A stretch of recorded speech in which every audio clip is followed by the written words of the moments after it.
for the loss that was incurred that because of the trapped miners. That is something that we have to collect.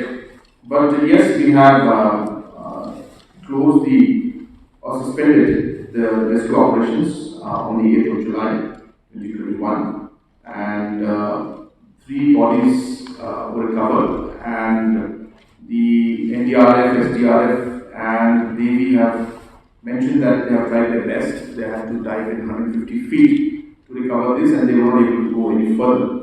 So based on that, the operations were suspended. And regarding the ex gratia that has to be given, it is very clear in the mandate that has been given by NGT that we will have to give. So therefore, we will be giving that once the identifications are complete and the family members are contacted. Then we will definitely proceed with the ex gratia payment that has to be